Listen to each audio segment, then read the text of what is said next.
Yo, what's up? Dr. Swole here, MD bodybuilder, back with another video. Now, I've been getting a lot of questions as to what people should be doing in terms of their body composition during the pandemic. Namely, if you don't have access to a gym and you aren't training the way you usually do, should you be trying to bulk? Should you be trying to cut? Can you do both at the same time? I got a comment from Einan on my last video asking, since I've not done any weight training during this pandemic, will I be eligible for body recomposition? So we're going to be answering that question in this video, going over body recomposition, which is building muscle and losing fat at the same time. We're going to recap the requirements for body recomposition. We'll talk about who can recomp, and especially in this time when you may not have access to a gym.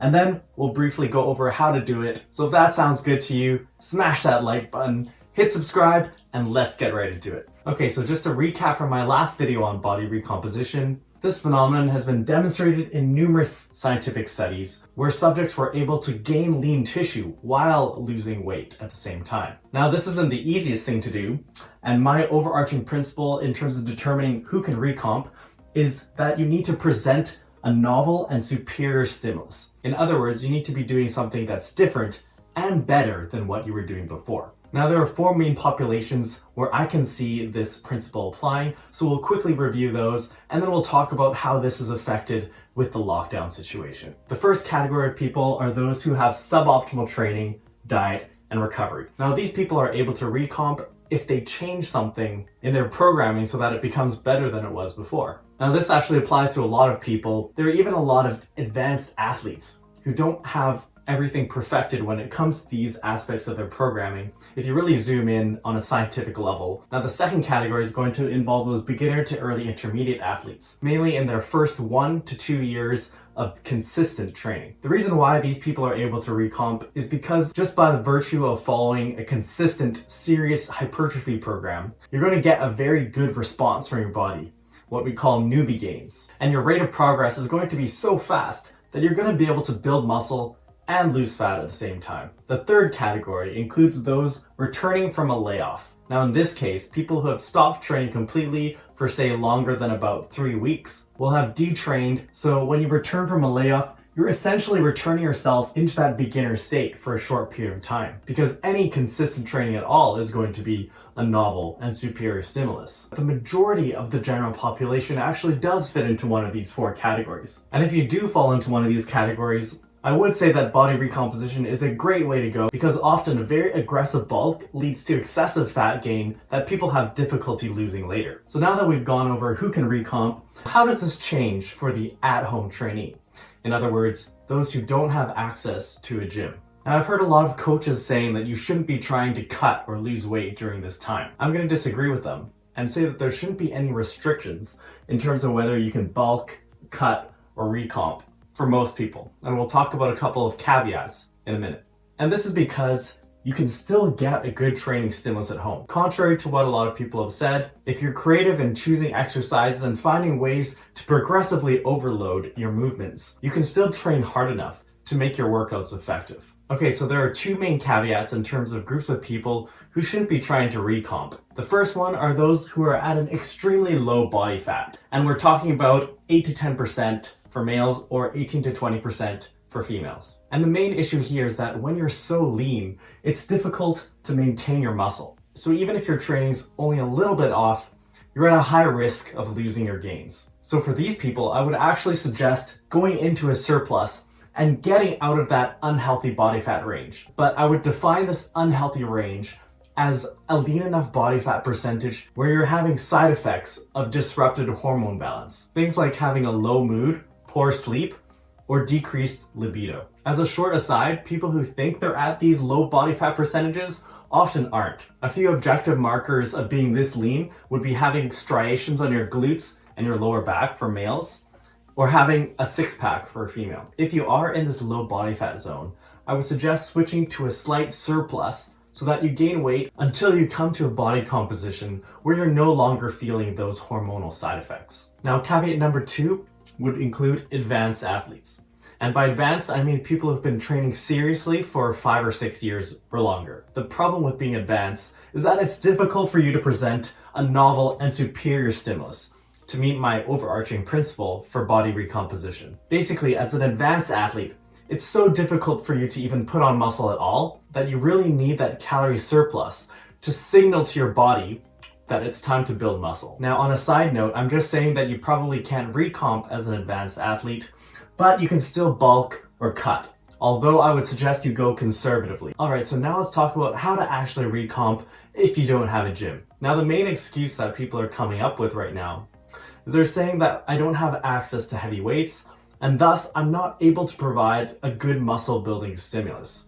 And here's where you're wrong, because it's still possible to put together a good hypertrophy program that meets our scientific recommendations that I talked about in my Basics of Training series. Here's how to modify your training to make sure that you're still getting that good muscle building stimulus while you're at home. And we'll go through these in order of importance using my staircase of training priorities from my Basics of Training series. The first training variable we need to troubleshoot is progressive overload. Now, obviously it's going to be difficult for you to get access to heavy weights and plates or things that are going to be easily loadable. But what I would suggest is taking some sort of container like a backpack or a suitcase and adding weight into it, like adding water bottles or books, to add small increments of weight that you can increase in a precise way over time. Now, if you have a good sized suitcase at home, you can probably load it up with something like 60 or 70 pounds. The next training variable would be volume, which we'll talk about in terms of sets times reps times weight lifted. Now, the issue is you're not going to have access to heavy weights in terms of the weight lifted part, but you can do more sets to increase your volume. So say if you normally do 3 sets, you might increase that to 4 or 5 sets. The next training variable is frequency. The modification here is that you would train each muscle group more often, which is one reason why I think that at-home training lends itself very well to doing a high-frequency, full-body training program. And lastly, intensity and rep ranges. So if we define intensity as the amount of weight lifted, we're having trouble getting access to heavy weights, so you can increase your relative intensity, which means training closer to failure. The idea is that if you're training with light loads, you might need to train close to failure to really hit those high threshold motor units. In other words, those big muscle fibers that normally don't turn on unless you're moving heavy load or if you're very close to failure. So I'd recommend pushing your relative intensity until you're going to about 0 to 1 rep in reserve. The other thing you should be doing is to be increasing your reps. As long as you're lifting greater than 30% of your 1 rep max, you're probably going to be building muscle, which works out to about 30 reps. Okay, so what else can we do about our training to make it harder? There's some special techniques that you can be implementing that will help you reach your target relative intensity despite not having access to heavy weights. These are a few of my favorites. Using explosive reps will help a lot to increase the intensity of a lot of exercises. Just think about this as getting airtime in whatever exercise you're performing. So say doing clapping push-ups or jumping lunges. Another great technique would be blood flow restriction training, where you tie something around the base of your arm or the bases of your legs to stop venous return of blood. Note that we're not talking about full restriction of blood. You should still be able to get a good cap refill, which means you press on your finger and see the pinkness come back in less than 2 seconds, which works out to a tightness of about 7 out of 10 on a subjective scale. And you shouldn't be feeling any numbness or tingling. This technique is going to be really helpful in terms of training your arms and your legs. The science behind this is that you're building up a high concentration of metabolites, things like lactate that cause that burn. A handy trick I've discovered is that if you don't have access to proper blood flow restriction bands, you can actually use rope that you buy from a local hardware store to tie the target limb. Last technique here would be rest pause sets. So let's say you're doing Bulgarian split squats for your quads,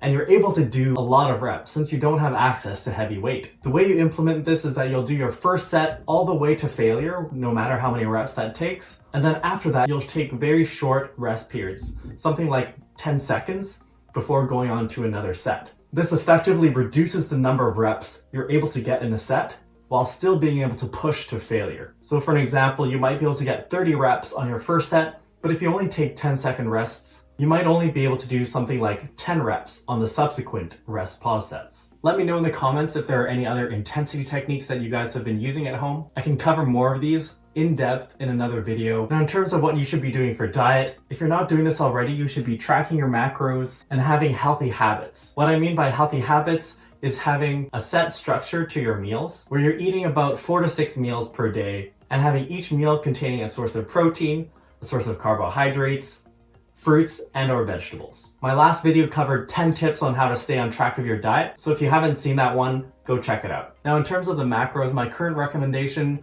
is still 0.82 to 1.0 grams per pound of body weight, which works out to 1.8 to 2.2 grams per kilo. Now the caveat to this is if you're at a high body fat percentage.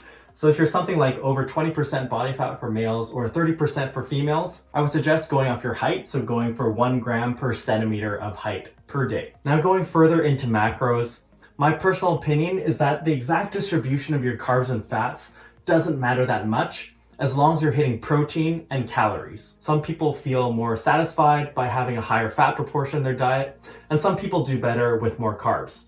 So find out what works for you. Now in terms of your total calories, if you're trying to recomp, I would suggest going for maintenance calories or a slight deficit if you have a lot of body fat to lose. Now in terms of magnitude of the deficit, I would suggest going less than 1% body weight per week. So if you weigh 200 pounds, I would suggest not losing weight faster than 2 pounds per week. If you lose faster than that, you're gonna have trouble maintaining or building muscle like what we're trying to do with recomposition. That's all for now, guys. Just an update on my upper-lower training program. The book basically just needs one more round of editing, and I'm getting some help in building my website.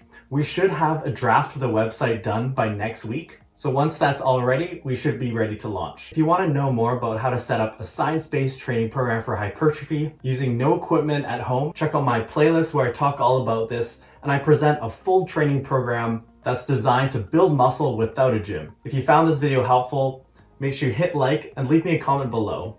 Let me know what you're up to right now if you're trying to bulk, cut, recomp, or just maintain. Subscribe if you haven't, and we'll see you next time.